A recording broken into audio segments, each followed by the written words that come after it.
नाज़रीन, ये जो आपके सामने पौधा है, इसे आम तौर पर हमारी देसी ज़बान में पत्थर चट का पौधा कहा जाता है।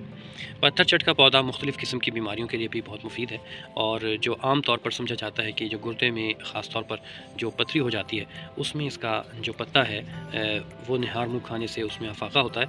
मगर बहरहाल ये सारी चीज़ें किसी माहिर मुआलिज या तबीब के मशवरे के बगैर हमें नहीं करनी चाहिए।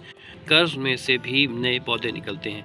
अगर हम इस पत्ते को किसी मिट्टी में डाल देंगे, मिट्टी के सतह पे भी रख देंगे या फिर पानी में डाल देंगे, तो इसमें से जड़ें निकल आएँगी यहाँ से और फिर यहीं से नए पौधे जो हैं वो निकलेंगे।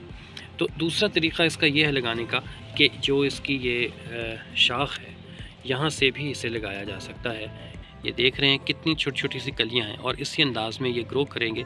बड़े होकर ये छोटे-छोटे से फूल सुर्ख़ रंग के बनते हैं और बहुत खूबसूरत पौधा लगता है कि बिल्कुल सब्ज़ रंग के पत्ते और सुर्ख़ रंग के फूल इन पर जो आते हैं।